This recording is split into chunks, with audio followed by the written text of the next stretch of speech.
Welcome learners to Gate Notebook YouTube channel. So today in this session we are going to discuss HPSC Haryana PGT Computer Science previous year questions from data structures and algorithm. So data structures and algorithm के जितने भी previous year question Haryana PGT Computer Science के पूछे गए हैं 2015 में उसे आज हम डिस्कस करने वाले हैं। तो ये हमारा पहला क्वेश्चन है जो डेटा स्ट्रक्चर की ट्री से पूछा गया है। तो a full binary tree with n leaf node has in all nodes। तो फुल बाइनरी ट्री का मतलब क्या होता है जिसके पास 0 या फिर 2 चिल्ड्रन हो। तो मैं यहाँ पे कोई भी एक रैंडम फुल बाइनरी ट्री बना लेती हूँ जिसमें कि आप देख सकते हो कि हर एक नोड के पास या तो 0 चिल्ड्रन है और या तो 2 चिल्ड्रन है। तो इसके 2 चिल्ड्रन है ये दोनों, इसके 2 चिल्ड्रन है ये दोनों और इसके 0 इसके 0। तो जिसके 0 चिल्ड्रन होते हैं उसको लीफ नोड कहा जाता है और यहाँ पे लीफ नोड को n कहा गया है। तो यहाँ पे कितने लीफ नोड हुए? टोटल 1 2 3 हुए। और टोटल कितने नोड्स हैं? नोड मतलब जो सर्कुलर में है, तो टोटल नोड्स यहाँ पे 5 है। तो आपसे टोटल नोड्स ही पूछा है कि कितना है अगर लीफ नोड n है तो आपको ये देखना है कि वो कौन सा ऑप्शन है जहाँ पे n की वैल्यू 3 पुट करने पे आंसर 5 आ रहा है। तो 2 इंटू 3 माइनस 1 6 माइनस 1 5। तो option A is correct. 2 into 3 6 तो ये गलत। 2 इंटू 3 प्लस 1 7 ये गलत। Log of 3 is what? तो लॉग ऑफ 3। तो आपको 2 की पावर में काम करना है। तो 3 किसके बीच में लाई करता है? 2 की पावर 1 और 2 की पावर 2 यानी कि 2 और 4 के बीच में। तो आपको हमेशा लॉग में अपर वैल्यू लेनी है, दैट मीन्स कि ये वाली जिसका पावर है 2। तो लॉग 3 यहाँ पे 2 होगा और आंसर 5 है तो 2 कैसे हो सकता है? और इसलिए इसका राइट आंसर ऑप्शन ए है। नेक्स्ट जो क्वेश्चन है अगेन फुल बाइनरी ट्री का है। The vertices other than root have degree. तो यहाँ पर पूछा गया है कि रूट नोड को छोड़ करके बाकी नोड्स के कितने डिग्री होते हैं फुल बाइनरी ट्री में। तो अभी मैंने बताया कि फुल बाइनरी ट्री में या तो 0 या तो आपका 2 डिग्री होता है। 0 या फिर 2 डिग्री होती है फुल बाइनरी ट्री में, या तो 0 चिल्ड्रन होते हैं या तो 2 चिल्ड्रन होते हैं। तो इसलिए इसका राइट आंसर ऑप्शन बी होगा। A function that calls itself for its processing is known as recursive function। तो जो फंक्शन अपने आप को कॉल करता है उसे हम रिकर्सिव फंक्शन कहते हैं। और क्वेश्चन नंबर 4 है आपका कि ये कोड दे रखा है और इसमें इस कोड के बारे में आपको बताना है। तो हम ऐसा करते हैं कि x और y दो वैल्यू लेते हैं कि x की वैल्यू 2 है, y की 3 है। तो x equal to x plus y will give you 5। तो x की वैल्यू 5 हो गई जो पहले 2 थी और 3 थी, और y की वैल्यू होगी x माइनस वाई। तो x अब आपका 5 हो चुका है, y 5 माइनस 3 2 और x equal to x minus y. तो y की वैल्यू क्या हो चुकी है 2 यहाँ से, और फिर x माइनस वाई करेंगे तो 5 माइनस 2 ये 3 हो जाएगा। तो अब x की वैल्यू 3 हो गई है और y की वैल्यू 2 हो गई है। पहले x की वैल्यू 2 थी और y की वैल्यू 3 थी, तो ये वैल्यू स्वैप हो गई है। इसके लिए इसका राइट आंसर ऑप्शन सी है। तो ये स्वैपिंग का कोड है। अब question number 5 heap data structure से है। तो मैक्स हीप क्या होता है? जहाँ पे रूट नोड अपने चिल्ड्रन से मैक्सिमम वैल्यू कंटेन करता है। और हीप एक कंप्लीट बाइनरी ट्री होती है जिसके सारे लेवल्स कंप्लीटली फिल्ड होते हैं। तो यहाँ पे ऑप्शन ए को देखते हैं। तो ऑप्शन ए में 20 आएगा, फिर 12 आएगा, देन 15, फिर यहाँ पे 14, फिर यहाँ पर 10 और यहाँ पे 7 और यहाँ पर 8। तो जैसे यहाँ पे लिखा है वैसे लिख दिया पूरा।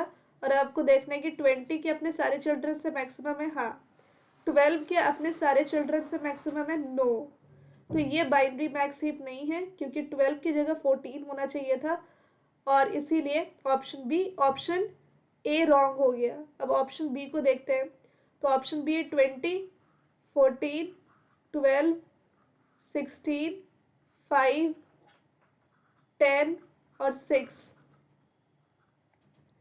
तो 20 तो अपने सारे चिल्ड्रन से बड़ा है, 14 भी अपने सारे चिल्ड्रन 10 और 5 से बड़ा है, और 12 भी। तो दैट मीन्स कि इसका राइट आंसर ऑप्शन बी होगा। वैसे ऑप्शन सी को देखो, 20 12 15 10 11 14 13। तो 20 अपने सारे चिल्ड्रन से ग्रेटर है, यस। 15 भी अपने सारे चिल्ड्रन से ग्रेटर है, यस। और 12 भी अपने सारे चिल्ड्रन से ग्रेटर है, यस। तो ये भी आपका बाइनरी मैक्स हीप होगा। 20, 12, 15, 10, 11, 14, 13, ओके। और ऑप्शन बी भी है 20, 14, 12, 6, O I am sorry, option B में दिस इज 16 नॉट 10। तो अगर ये 16 है तो फिर ये आपका बाइनरी मैक्स हीप नहीं हुआ। वही मैं सोचूं कि दो आंसर कैसे होंगे। तो 14 अपने चिल्ड्रन से छोटा पड़ गया, इसलिए बी आंसर नहीं है, सी ओरिजिनली इसका आंसर होगा। आप डी को देखो। अब डी है 20, 12, 15, 10, 11, दिस इज 16 एंड 13। तो 20 अपने सारे चिल्ड्रन से ग्रेटर है, पर 15 अपने चिल्ड्रन 16 से ग्रेटर नहीं है, इसलिए बाइनरी मैक्स हीप नहीं है। अब नेक्स्ट क्वेश्चन है, strings are character array, the last index of it contains a null terminated character, जिसे हम इस तरीके से लिख सकते हैं, this is new line feed, और ये होता है नल टर्मिनेटेड कैरेक्टर।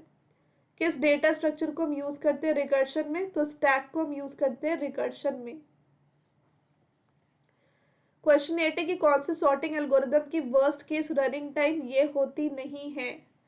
तो वो है मर्ज सॉर्ट, क्योंकि मर्ज सॉर्ट का वर्स्ट केस रनिंग टाइम होता है n log n, बाकी सबका n स्क्वायर होता है।